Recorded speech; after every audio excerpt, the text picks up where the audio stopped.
All right, welcome to another episode of Medicine Mondays. I'm yours truly, Dr. Pierre, your favorite board certified internist, host of Medicine Mondays, a portion of our Empower Yourself for Better Health series, as well as our Thursday show, Real Physician Reacts. Make sure you are subscribed to the channel to catch that. We actually had a good one last week, so make sure you're following that series as well. We actually do that live.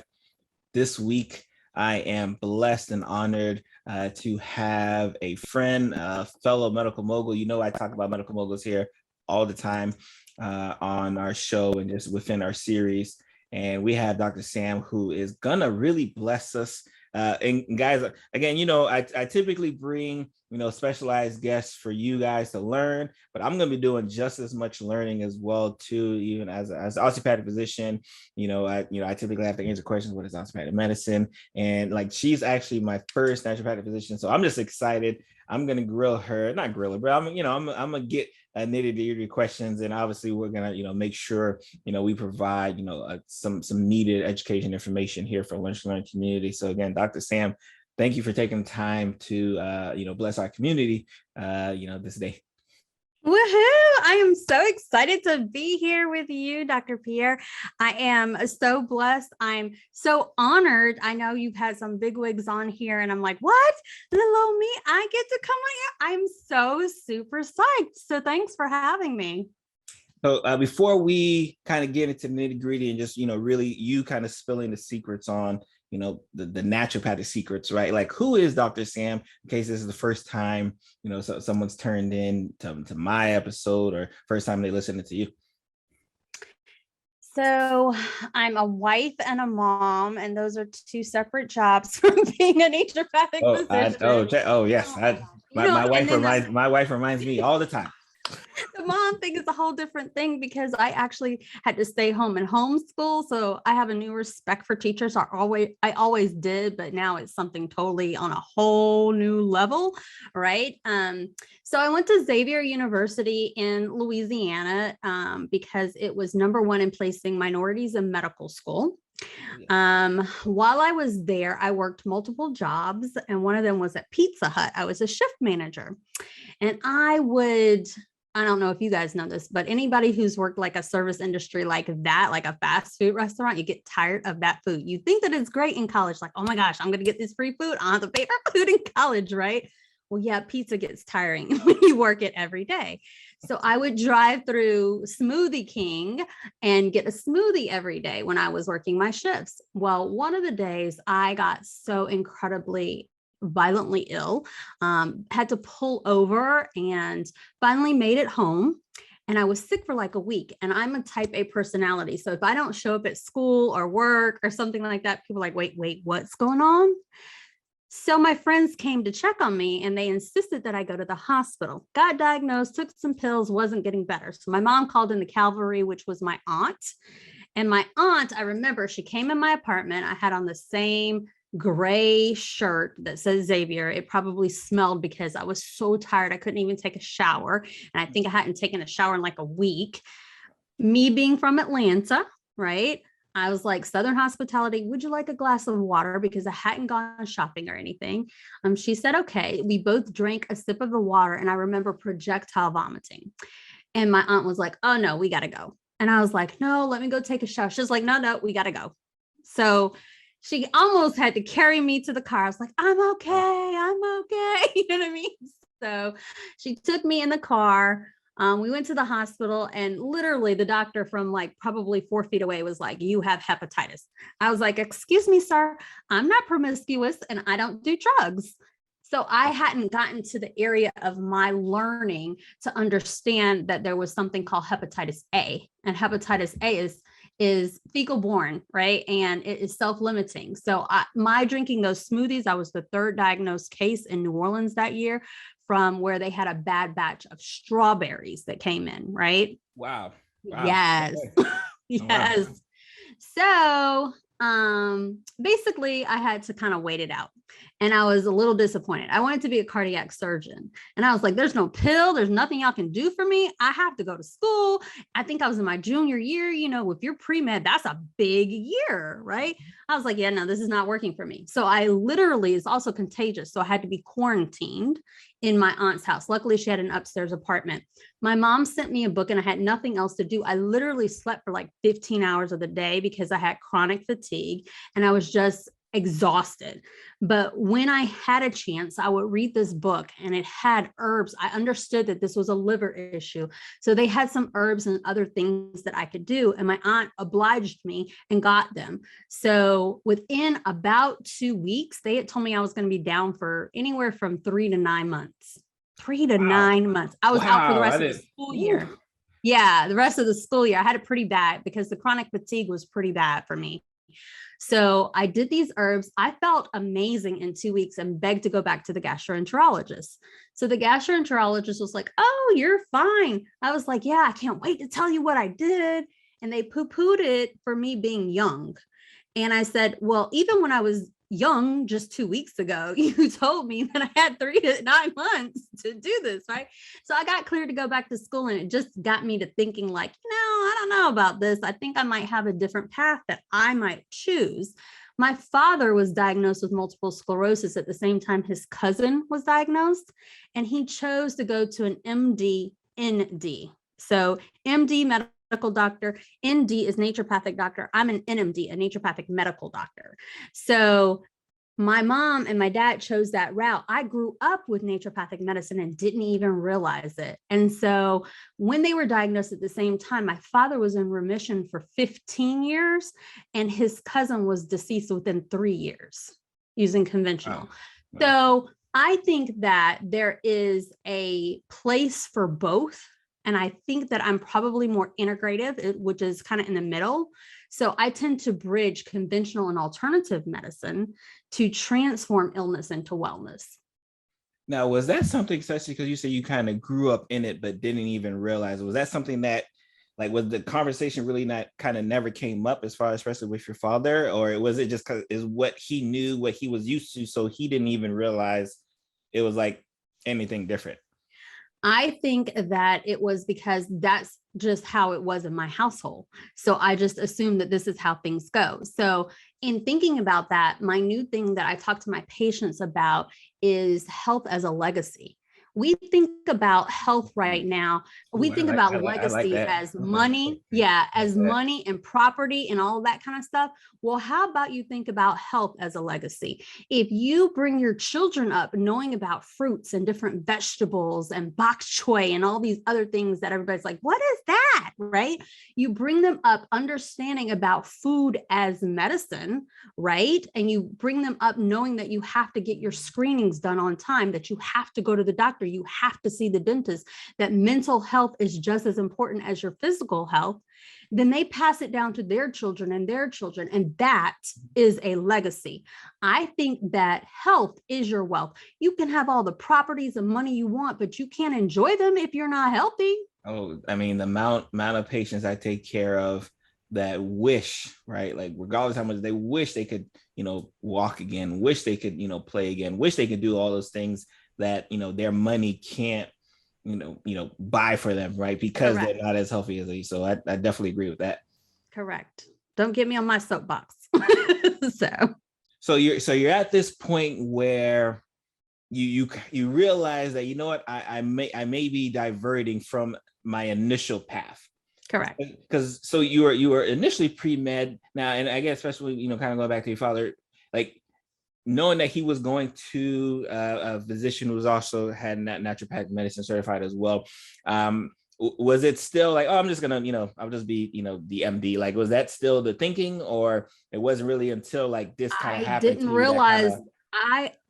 realize that it was a naturopathic physician. Wow. I just thought it was a regular physician. I didn't realize that there was a naturopathic physician. So in the back of that book, where I was telling you guys that I was reading and I found the herbs and whatnot, in the back of the book, it talks about a couple of different schools that give this actual medical degree in naturopathic medicine. There are only a couple.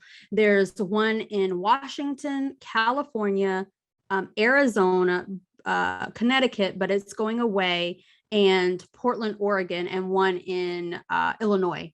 Those are the only schools that actually give the degree. There's some that are like online degrees and they call themselves a naturopathic doctor, but they are not. They don't have the clinical experience. And that's a whole nother topic for another episode, because patients need to be aware that their doctor may not be a physician. Does that make sense? Oh yeah. Okay. 100%. I know your audience. So I'm like, I just want to be clear. 100%. So you're at this point where you're starting to diverge, right? Like you read this book, correct. You clearly you learn, right? Because like it helped. Yes. And so what's that path like when you say, you know what, like this is like the route I'm going, and more importantly, especially because I know the way pre-meds work. Like when you're talking to, you know, friends and family. Oh, that was crazy. That was crazy. And they say like you're like, oh, I'm going this route here. Like, what was that like experience? So that's probably why I didn't go for 4 years. So Carmichael, for those of you guys who know, he was the pre-med advisor at Xavier University for a really long time. I told him about this whole naturopathic thing, and he's like, that's quackery, and you're going to have to live in California, and you're going to wear Birkenstocks all the time and smoke weed. You know what I mean? Wow. So that kind of deterred me. And I was burnt out and I was tired. I still had fatigue in my senior year. So my mom actually suggested that I just become a flight attendant because I just wanted to travel for a while. And I did. I got hired on the spot for AirTran, and I was a flight attendant for 4 years. And I applied to Naturopathic Medical School, got accepted, but kept deferring. And finally, on my last deferral, they were like, you're either going to come or we're going to make you redo the process. And I was like, I'll be there in August. I'll be there in August. Now, was it at a point where you're like kind of tired of doing the air travel thing, and it just kind of like, or it was just like hey, if you don't go now, you're coming?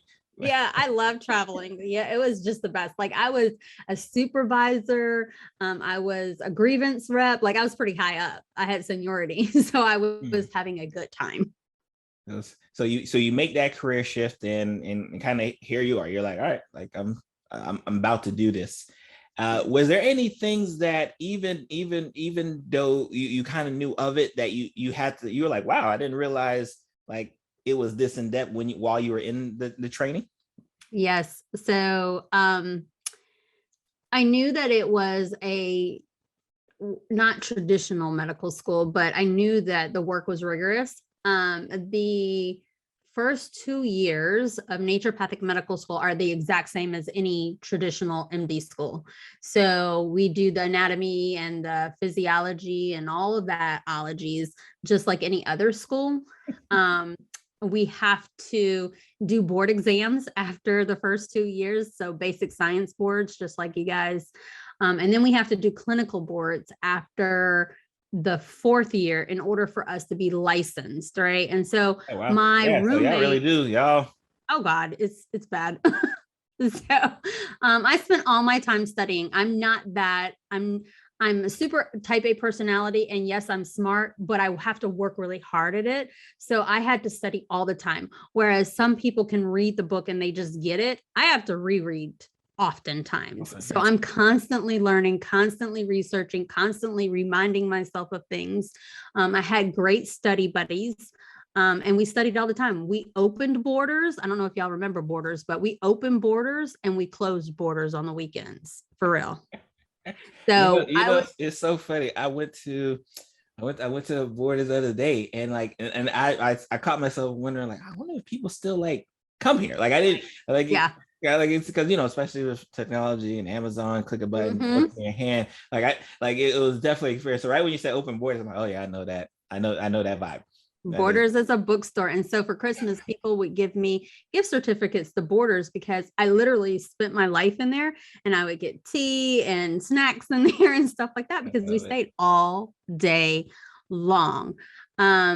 It was way more intense. I realized that medical school was going to be hard, but way more intense. I had my roommate for part of the time was an MD from Chicago, who was practicing, who decided he was Indian and decided that he wanted to veer more towards the side of naturopathic. And so they allowed him to test out of basic sciences, but he had to do the last 2 years because that's where we veer off. That's where we start learning more about nutrition as medicine, or nutrigenomics, which is what my residency was in. We learn more about homeopathy. We learn more of the nutritional biochemistry, which I think definitely kind of separates us from the conventional world. It's more about the biochemistry of so for example, calcium and potassium. If calcium is high to potassium, it looks like hypothyroidism, but it might not be actually your thyroid, right? And then how vitamin D actually suppresses potassium. So if they're taking vitamin D, that makes that ratio even worse, right? Or for example, thyroid conversion syndrome. So if your TSH is fine, but then your T4 is high and your T3 is low, that means there's a selenium deficiency because T4 is converted to T3 using selenium. It's a biochemistry thing. So we're super, super trained in biochemistry, medical nutritional biochemistry, right? And I love that because, and I've said this before on the show as well too, is that my training as a physician, like literally, like I wish I was joking. Like we had like a 2-week module, right? That talked about nutrition, like literally 2 weeks. But somehow I am like tasked to like take care of patients' nutrition, when I'm an outpatient. Like it's mind-boggling, and I always harp back on it. That I especially with those who like really go in, I really respect it because I know for a fact I got 2 weeks, y'all, and yes. I don't even remember who was even teaching that 2 weeks. I can't remember if it was a dietitian. I don't even know what that profession or person was actually teaching me. But like how is it possible that I could learn everything I needed to learn for all of my patients in 2 weeks, right? 2 weeks. Correct. Couldn't do it. So in every single class, neurology, pulmonology, cardiology, you name it, we got nutrition. Everything went back to biochem and nutrition. Every single subject had it in there. So it's just, I find that like, I'm not about to do heart surgery. I know my lane. I'm not trying to do that. I'm going to refer you, right?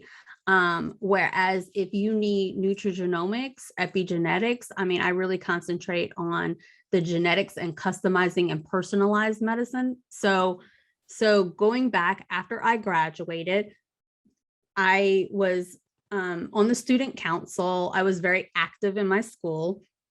I was the student rep for Metagenics, which is a nutrigenomics or a nutraceutical company. So I know about supplements really, really well. I have my own supplement line because I worked in that industry. I know the back end of it. I know how important it is. Sometimes the supplement, that's not my main thing. I think that if you think about building a house, right, you have the foundation, right? The foundation is what makes that house work. And then you can build the walls however you want to. You can paint them whatever color you want to, and you can put the furniture in. So the foundation to me are a couple of things: food, sleep, hydration, and mindset. Food, sleep, hydration, and mindset. And so my residency was done really in nutrigenomics and epigenetics. So when I graduated, the president of my school, Peter D'Adamo, who's the author of Eat Right for Your Type, which is the blood type diet, was looking for a resident. And the president of my school at the time is a good friend of his. And so he asked him about it. He said, "Hey, we're thinking about having a resident. What do you think?" He's like, "I have the perfect person for you." So there was my residency. So I went to Connecticut and I did a residency with the world-renowned New York Times bestselling author, Eat Right for Your Type.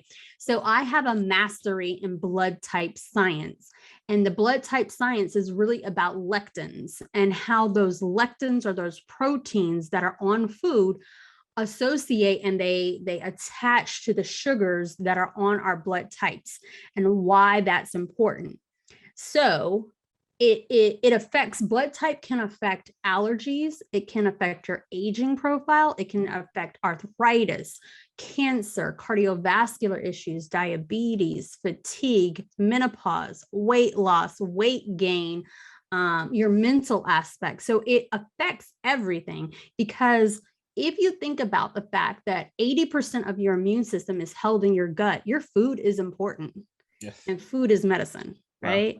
How long was this residency? My residency was 2 years. Wow. Okay. And I did part of my residency was done at Jamaica Hospital in Queens, New York too, but the majority of it was done with Diadamo. Wow. And so this is, so you did is it 4 years of the naturopathic medical degree, and then you did an additional, wow, 2 years. Okay. Yes, I did. So not everybody does a residency. So that's a little different, but I did. Right. Now, obviously you were excelling as a student, yes. But was just that aspect of kind of blood type medicine, was that something that even piqued your interest as a student, or was it like the opportunity to kind of train under like something was just too great to pass? I literally think that 2 weeks before he asked me about the whole residency, that he came to the school and talked about it. And I just so happened to have been the volunteer where he poked my finger and told me I was a blood type O, because I was a poultry vegetarian. And my family was like, oh my gosh, she's going to naturopathic medical school and she's going to become an air-atarian and she's not going to eat anything, because I was that kid, right? Okay. So in high school, I decided I wasn't going to eat red meat anymore, and I was allergic to seafood and I'm allergic to nuts. So holidays were a little bit different and they had to figure out, and this was well before McDonald's, Burger King, Wendy's had chicken nuggets or anything like that. So I didn't have anything to eat. You couldn't feed me fast food. Right. So we went out to eat every day of my life. My mom doesn't cook. We went to Piccadilly. I don't know if you guys know Piccadilly, but it is a cafeteria and you could go down the line and you choose whatever you wanted to eat. So I had vegetables every day, but I chose chicken and chose not to have the red meat, or I had a vegetable plate. So that was how it was going to go anyway. But they were like, oh my gosh, she's going to this naturopathic school and we don't know what's going to come. So when I told them that I was a blood type O and I was going to eat red meat, they were like, what? So they were very happy about this. So I had a gyro that day and I was like, oh my gosh, I feel amazing. I have so much energy. So I kind of took it step by step, and I had a gyro every day that week. And so I really understood and felt the benefits of eating right. So that's kind of how it went. I think it was probably 2 weeks before I was presented with the opportunity that I actually switched to blood type O, believe it or not. Wow. Yeah. So we talked about some of the foundations, right? And amongst your training and just really kind of the way you kind of practice medicine. And obviously you mentioned food, you mentioned sleep and health. Like how have you been able to kind of build upon these foundations that allows you to kind of, practice as well as, teach as well as you? For those who may not know, Dr. Samm is, first of all, she's phenomenal, right? Like, she's phenomenal, but like she does so much teaching, right? That's why I really wanted her to get on the show, because of I see the amount of game that she's given away really for free. And then I'm like, oh, let me see if we can steal some of this game for the lunch and learn community. So how have you been able to kind of, hold up with these foundations and then been able to kind of really spread your message to the masses? I think that is important. I told you that I think that your health is your wealth. And I believe that sharing is caring. And one of the principles of naturopathic medicine is docere, which is doctor in Latin, and it actually means teacher. So when at least most naturopathic physicians are supposed to do this too, but I definitely take this one to heart. It is, I am teaching you about your health. I'm not telling you to do this or that. I'm explaining to you about how does this work? How does the body work? How does this food now make you have a headache? Or how does this food now give you more energy? Or why does this supplement work versus this supplement for you specifically? I think that when I'm teaching and I really explain things well, patients are more compliant because they appreciate the information, as opposed to a doctor saying, take this and call me in the morning. Yeah, like take this, call me Call me whatever. We Like, do labs in my practice. We do labs every 3 months because your cells overturn every 3 months. I want to see it in black and white. And I also want to hear it subjectively from you. How are you feeling? But I want to validate it also in black and white, right? But instead of just saying, okay, this looks good, this doesn't look good, I actually do a report on the report. And the patient is required to be on screen with me and go through it line by line. This is better. This is not better. This is why this is better. This is why this is not better. When I prescribe a supplement, it is specifically for a certain reason, not just to be taking a supplement. I don't think everybody needs a multivitamin because you can get it through your food. Interesting. Yeah. Okay. All right. I mean, if I was to give anything just to everybody, it might be a probiotic, right? Okay. Probiotic. Mm-hmm. That's an interesting move, right? I think everybody should have green tea and everybody should have a probiotic. And maybe everybody should have a fish oil, EPA, DHA, because I think we all have inflammation, and a fish oil, a good fish oil as a supplement has what's called EPA and DHA. And so DHA decreases inflammation from the neck up, and EPA decreases inflammation from the neck down. So it's a whole body support, right? But you can kind of get that through turmeric too. So turmeric with a little pinch of black pepper as a golden latte at night is really super anti-inflammatory. How are your, especially because I'm trying to put myself in the eyes of the patient, how are your initial conversations and consultations with your patients, especially when you're having to, I would assume, again, and I may be naive, right? But I assume that a lot of the patients, especially your newer patients, are seeing you, it's either their first time kind of getting into this aspect of nutrigenomics and then, naturopathic medicine, or do you typically get more like, oh, I've been doing this, but like I'm going to you for more of that expertise? Like, what is your type of typical patient, especially your new ones? I have the gamut. So I have, I would say about 80% of my patient population has cancer.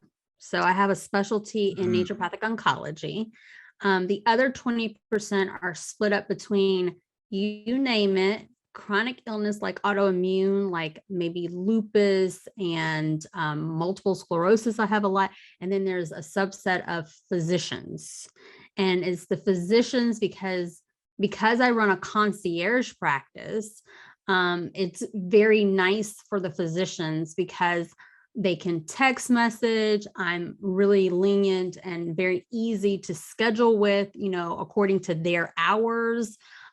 Concierge medicine is a little bit different. You have access to the physician, at least in my practice, you have access to me at all times.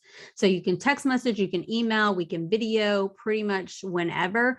And with the physicians, I realize their schedule. I'm a physician too. And so there's concessions made for the physicians, right? So those are the subset of the people that I have.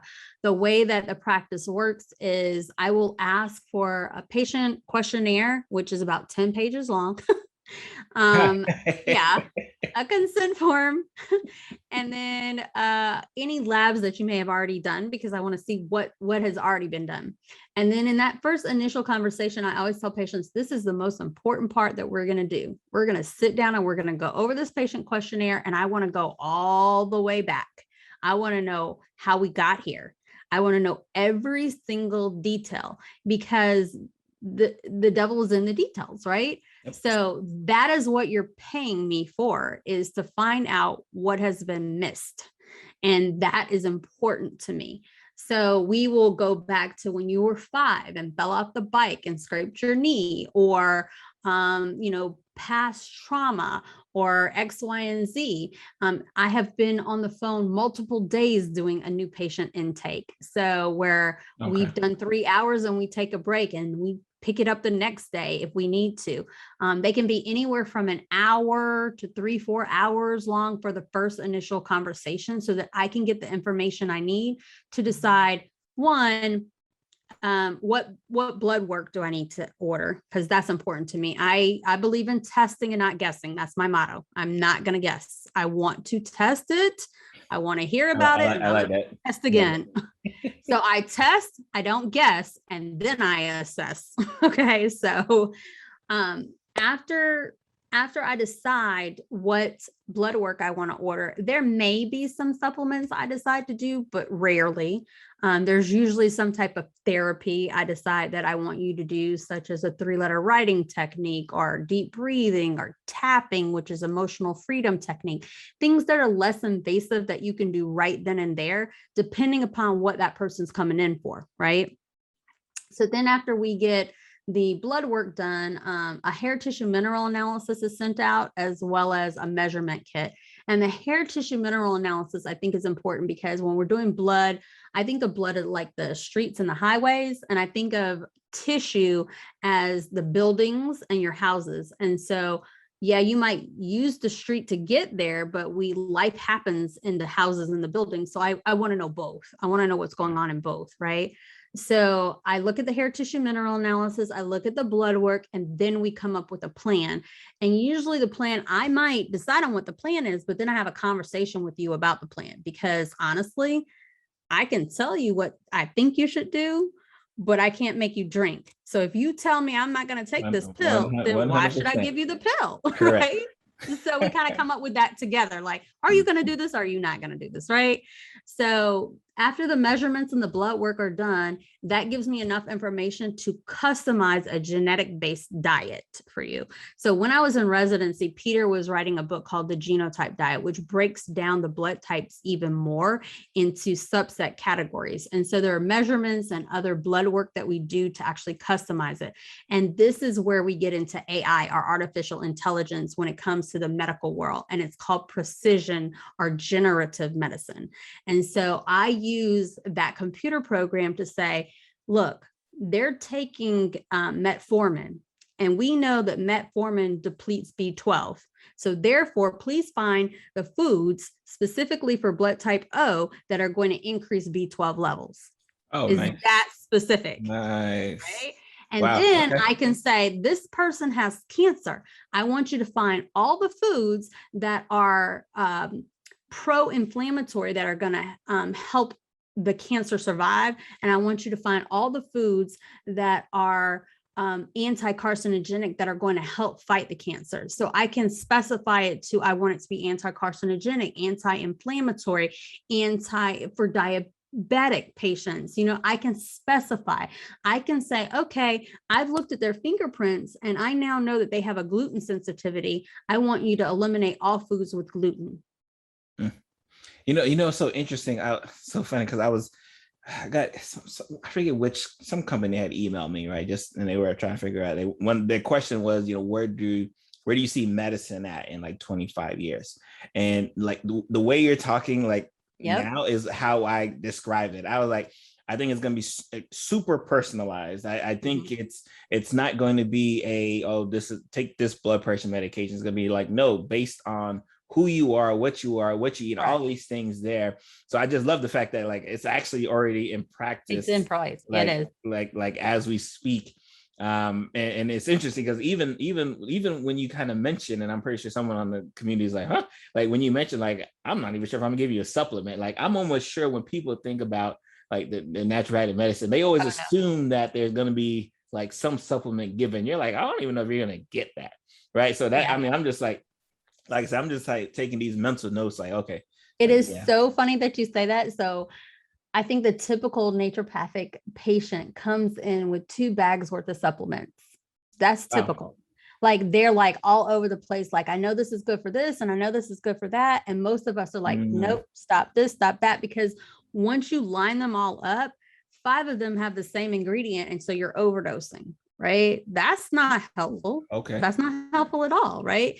Just because you have an elderberry and you have a vitamin D and a vitamin C, they might all have vitamin D in them. So you have to pay attention to all of that. And is it sourced correctly? All of that matters. All of that matters. Interesting. Do you think the relative ease of getting a lot of these supplements, does it sometimes make you guys' job a little bit harder? Because because I can go to grocery store and just kind of shoot, and it just just swipe and then take like 10 and then be good to go. Yes. I tell you what, though, it lets me know that their mind is open to taking supplements, though. Okay. I've oftentimes had to be like, please stop taking this. Believe it or not, please stop taking that because this interferes with that or X, Y, and Z. I was going to tell you about, okay, so for personalized medicine, I was just having this conversation with a patient of mine who at work, they brought in, those Colotech machines where you can poke your finger and they give you your cholesterol there on the spot, right? Mm-hmm. So he's like, what do you think about those machines? Should I just go get my blood drawn? I was like, no, I think they're fine. I actually think we talked about the future of medicine.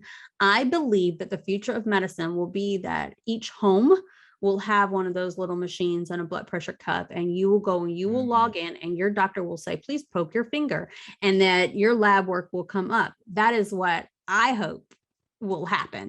And I hope that the machines will be correct, because that will be amazing for those of us who do telemedicine.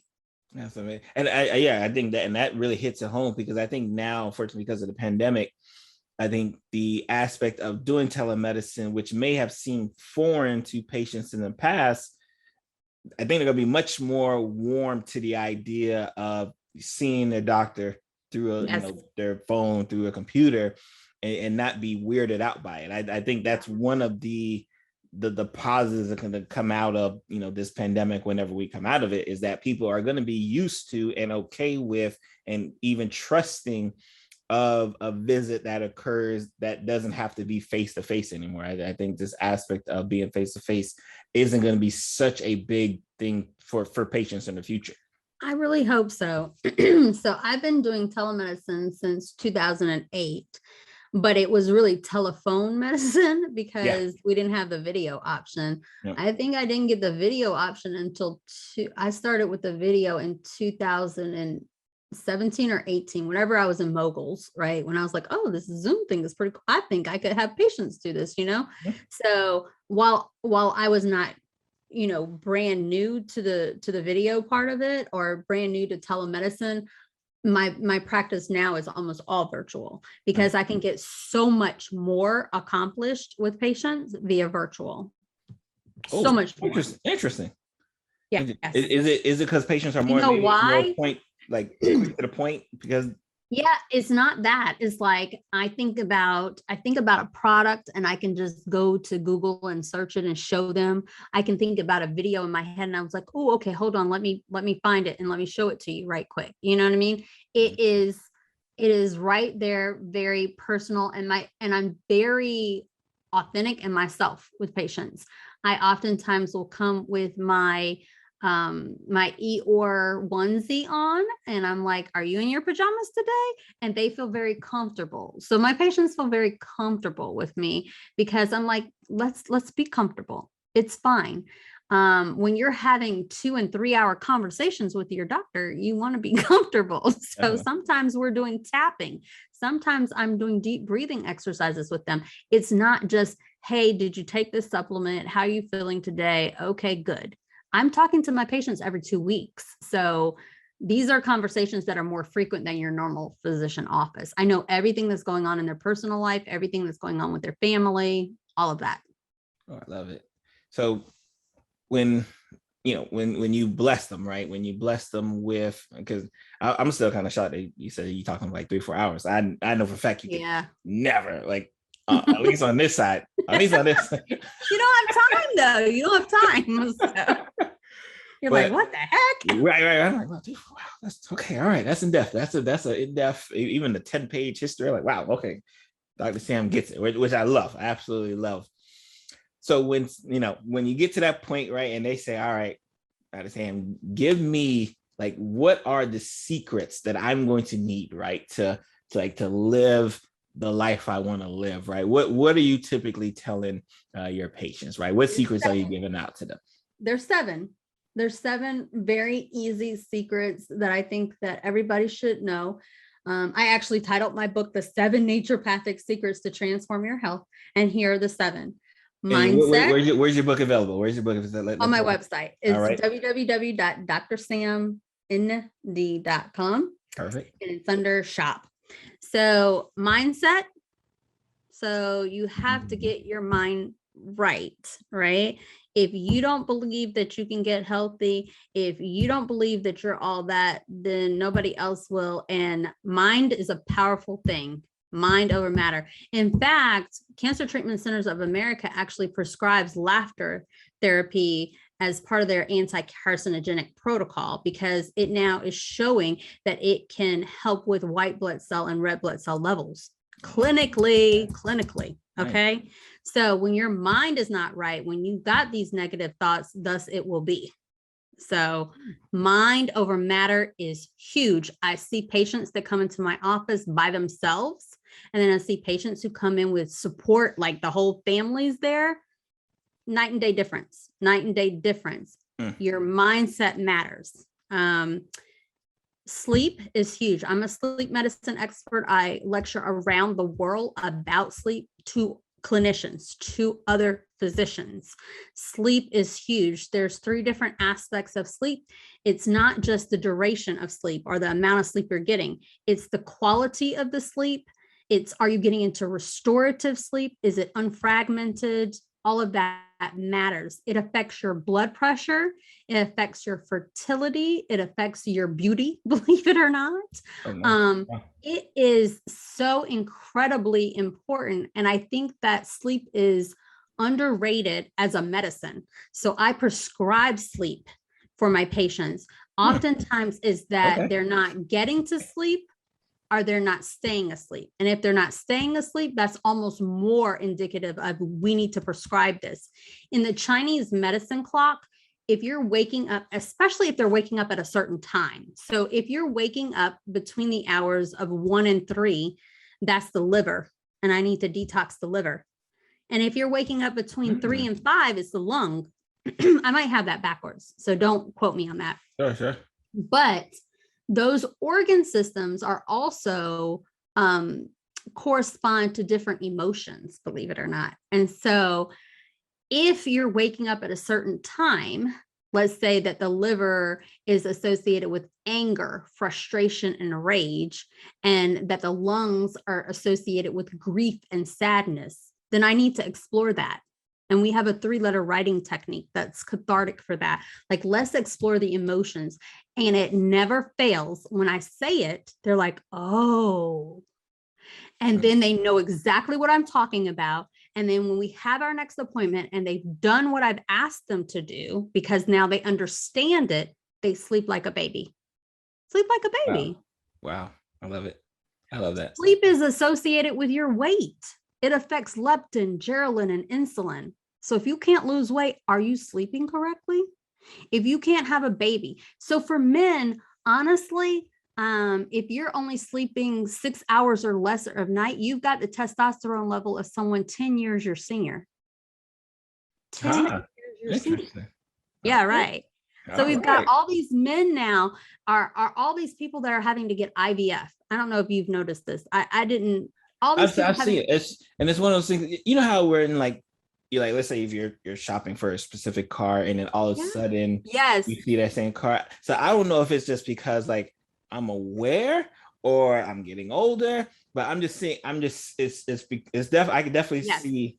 Yes. Like, wow, you get IVF. And it's not always female infertility. It's male factor infertility. And there's a couple of different things. It's sleep, I think, where men are just grinding and they're just grinding and not getting enough sleep. And then it could also be the hormones that are latent and packed in the chicken and the meats and the GMOs and things like that are more estrogenic. So they're depleting their testosterone. You know what I mean? There's a whole nother conversation. Nice. Okay. I love this. Okay. We definitely gotta make sure we get you on. So we did mindset and we did sleep and then water. So hydration is huge. It's just as big. I lecture internationally on this as well. So hydration is huge because oftentimes when we think we're hungry, we're actually thirsty, but we will overeat, right? Hydration, sometimes when you think that you're having joint issues and arthritis and this, that, and the other, is because you're not drinking enough water. Water lubricates those joints. When you're constipated or you're bloated or you have a headache or this, that, and the other, you're not hydrated enough. Water's which helps with the peristalsis to move the waste out of your body.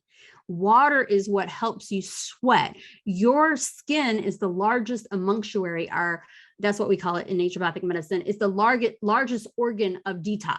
So you can detox through crying, through like sweating, poop, sweat. I was trying to say another way for pooping, but it is what it is.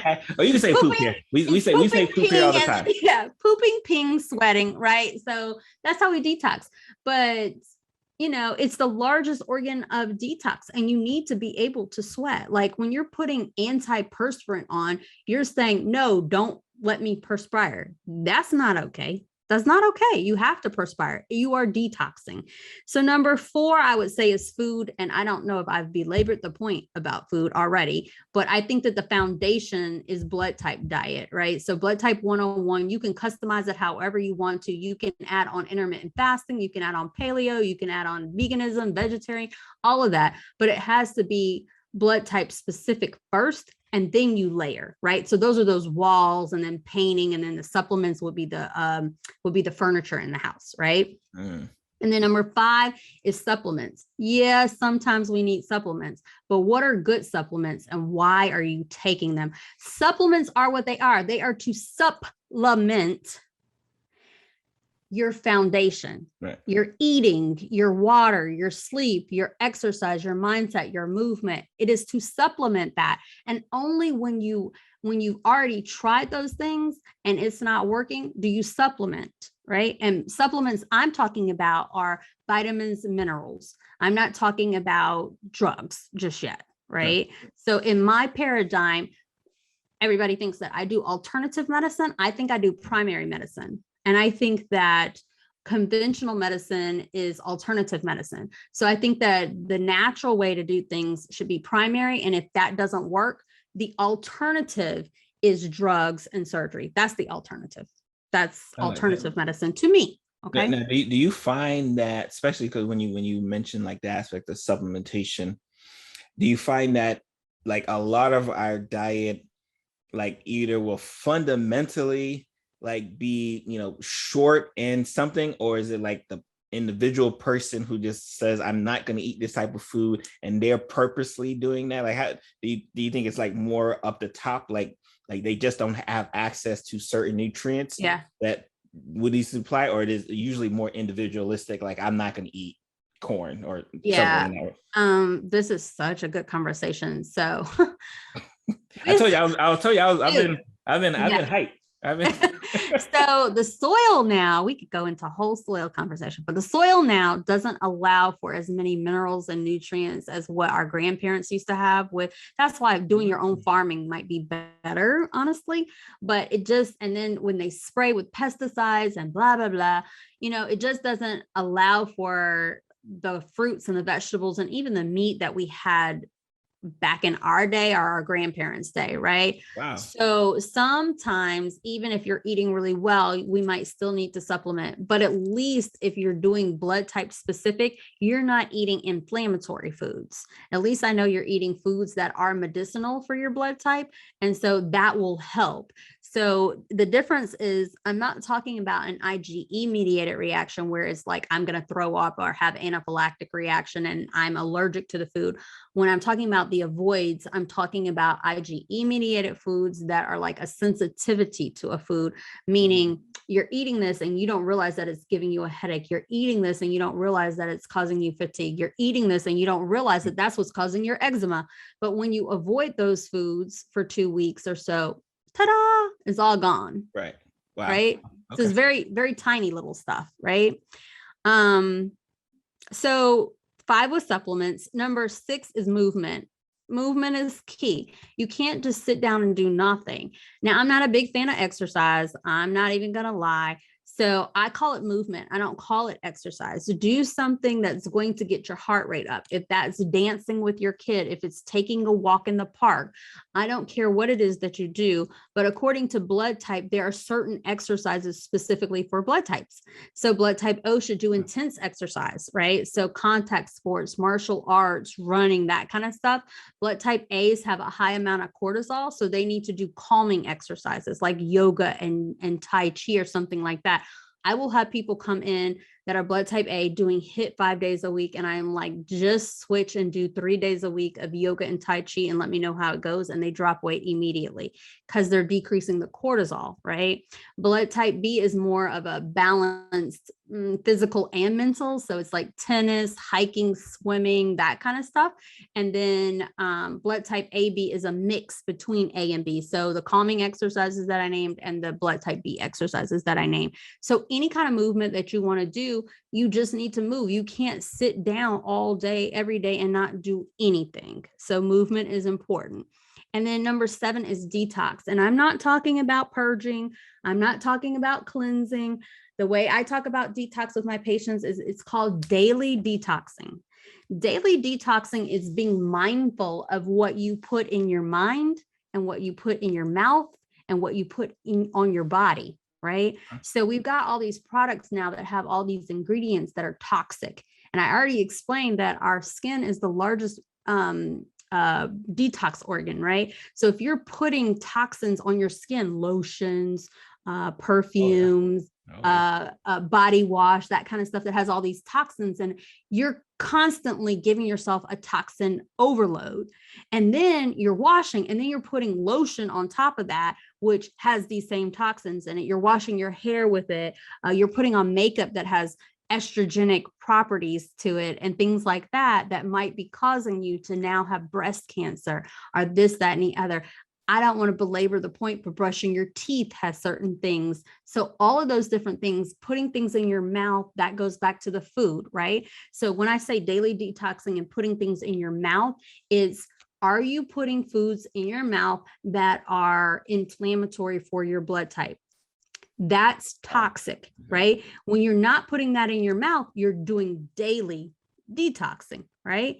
And then to go back to number 1, which is mindset, what are you putting in your head? Are you watching Fox and CNN every single day?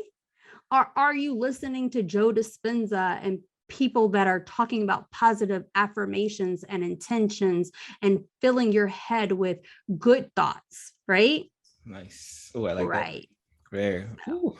All right. So before we let you go, right? Because first of all, this has been such an amazing conversation. I'm pretty sure we're probably gonna have to get you for a part 2 on a lot of the side stuff that we could have easily delved on.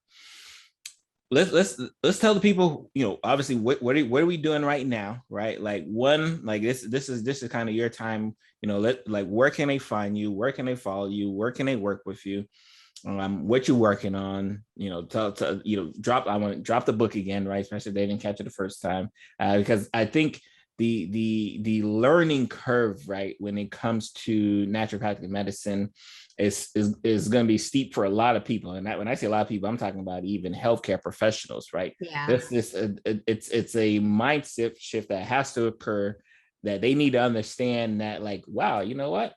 The type of foods, the type of, all these things are so interconnected that I was brushing by them. So give them the details, like how can they find you, how can they work, all that stuff, before we get you off of here. So let's say, to start with, if you want to talk to me for 15 minutes, I do have a 15-minute free consultation, and that's speakwithdrsamm.com. So speakwithdrsamm.com. Right now, I have a free masterclass going on, and it's a free blood type masterclass where I'm going to talk about the 8 things that I told you before that I think blood type affects arthritis, allergies, aging, cardiovascular issues, cancer, diabetes, fatigue, menopause, and so much more. But I'm really going to delve into those 8. It's free. It's next Saturday, September the 25th at 10:30 a.m. Eastern Standard Time. It's free. And the website is www.learnbloodtype.com. learnbloodtype.com. You can find me at all social media at Dr. Samm ND. So that's DrSammND. And then my website is the same thing, www.drsammnd.com. Really simple. I love it. I love it. And again, make sure you pick up a book, make sure you join that masterclass. Again, it is one thing, especially like I said, I love the colleagues that I have, because they're doing so much amazing things, but like you too, don't even try it. You too. A little something here. Little something. But they still have time to just educate the masses, give their free time. And she's always, if you're on Clubhouse, she is always on, right? So like, this isn't just for, here and there. No, like she is giving you the information that you need to prosper, like daily almost, right? So like, please take advantage, make sure you join that masterclass. Again, Dr. Samm, thank you for, really blessing our community. Like I said, it was a first of many, but it's not going to be only time. Like, we're going to make sure we get you down the road, especially when you're less busy, right? To hop on and really just, continue blessing us for sure. I have had so much fun. Thank you so much. I really appreciate it. And it was an honor to come on here. Thank you so much. So remember, listening community, check us out next week for another episode of Medicine Mondays, or the Lunch Learn, depending on where you listen to us, either on the YouTube show or listen to us on podcasts. All of the links and descriptions she mentioned will be in the description, so you don't have to write it down, depending if you're listening or driving or wherever you're doing. But again, Dr. Samm, thank you for all that you do. Like I said, especially if you haven't been told this, right? Like, if you haven't been told this, you're absolutely amazing, and the job that you're doing is reaching people that you probably don't even realize it's reaching. Aw, thank you. I so appreciate that.